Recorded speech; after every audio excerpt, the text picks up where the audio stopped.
Hello, I'm Simon Kroom. I'm a professor of supply chain management here at the University of San Diego. Supply chains, what's going wrong? When will they get back to normal? Well, I don't think they will. I think supply chains are mutating. They're mutating, requiring us to do things very differently in the future to how we've managed them for the last 2, 3 decades. So, what's going on out there? Lots of things, actually. The COVID crisis is at the heart of many, if not most, of the disruptions we're seeing at the moment. But there were other factors at play out there. Certainly, we've seen a big spike in demand. Year on year, 20% increase in imports in August. That's pretty shocking.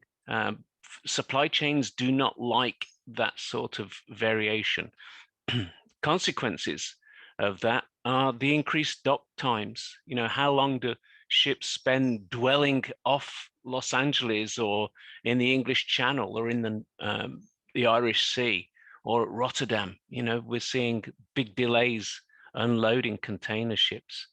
We've seen big closures, even in September and October of 2021, factories closing in China because of the pandemic, because of energy crises. We've seen factories close because of shortages of semiconductors. Toyota have 40% of their production lines shut in September 2021. We're seeing a shortage of containers. We need empty containers to get back to the factories so they can be filled and sent back to the markets. Those containers are in the wrong place, got the wrong things in the wrong place at the wrong time. In the US, as with Europe, big shortage of truck drivers. Allegedly 100,000 truck drivers are needed in the US. This is not a short-term issue. This has been a problem for the last 8 to 10 years at the very least. We've seen bottlenecks in the railways. That's kind of easing a little bit, but we saw 12-day dwell times. Big issue, both in the US and in Europe. A massive shortage of warehouse space. We've got full warehouses because we've been holding inventory. We ordered a lot and it's now coming through. And the problem when you order a lot is that it turns up eventually. Why did we order a lot? Because we had shortages. Why didn't we order just enough? Because that's not what people do. We tend to go a little bit crazy. That's why we had a rush on toilet paper in 2020. That's why we're about to have another problem with toilet paper. And of course, energy is the underlying non-COVID related concern for supply chains. There's not enough gas, there's not enough oil, therefore we can't generate enough electricity. We're trying to implement climate change mitigation strategies. So moving away from fossil fuels. All of this is causing rolling blackouts and some brownouts, particularly in Asia, but we're going to see this in Europe, we're going to see it in North America. So these are all of the things that are triggering the problems we're seeing in supply chains. And by the way, it means that the holiday season is going to be desperate for consumers. It's going to be desperate for retailers.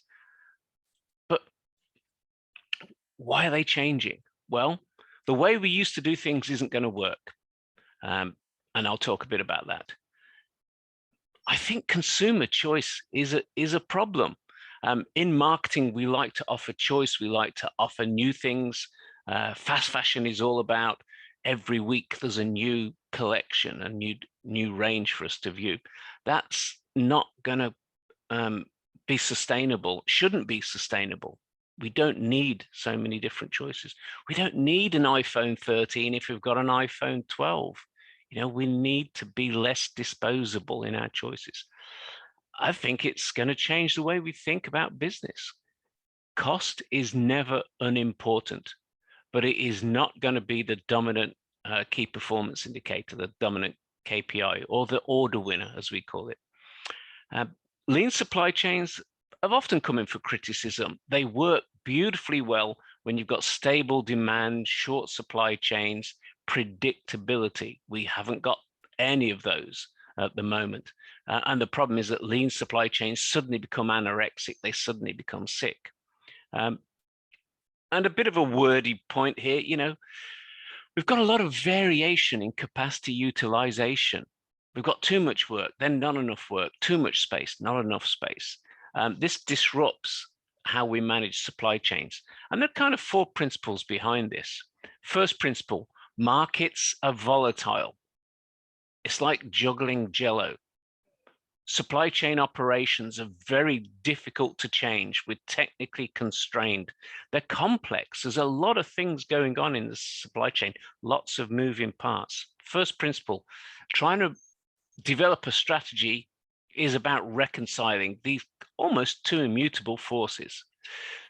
Second thing, capacity strategy is important. If you don't have an appropriate capacity strategy, your operations will always be struggling to supply markets in a competitive manner. And therefore, getting capacity strategy right is the starting point for developing competitive operations. And let's dig a little deeper into capacity. Capacity is actually a simple but difficult concept. Capacity is about volume. How big? So how big is my classroom? How many students can I fit in there? How big is my warehouse? How many products can I fit in there? Well, the design capacity of a warehouse will be how many cubic meters. And in theory, how many parcels or how many products or how many boxes we can store. But the problem is you've got to move things in, around, and out of warehouses. So you can't fill all of that space. You need aisles. You can't go up to the top of the roof. So you've got some planned losses there for movement of products through warehouses, particularly as Amazon have found. If you're trying to move a lot of very different parcels to different customers at different times, you can't really even approach 90% utilization or 90% efficiency. You've really got to have a lot of spare space and some slack. And then, of course, there's avoidable losses, things that we really didn't want to happen, like a ship getting stuck in the Suez Canal, like it taking 3 weeks to offload ships sitting offshore. So we need to understand the difference between design capacity, effective capacity, and how that impacts our actual output. Because we've got a plan for actual output, but we've got to invest in design capacity. So the challenge, of course, is we build a big warehouse, but we can't use it all because we're trying to do too many different things. And so this leads into our third principle. This is about Little's Law, by the way. Little's Law, really important supply chain physics concept. Essentially what Little's Law says, as you increase product variety, it puts pressure on your performance. It either leads to long waiting times because you're trying to sweat your resources. So in other words, you want high utilization, or it leads to low utilization but short waiting times. Classic example of this is Zara. Zara, at the turn of the century, highly automated warehouse, very efficient distribution system, but about 60% utilization of their warehouse space. And they built another warehouse.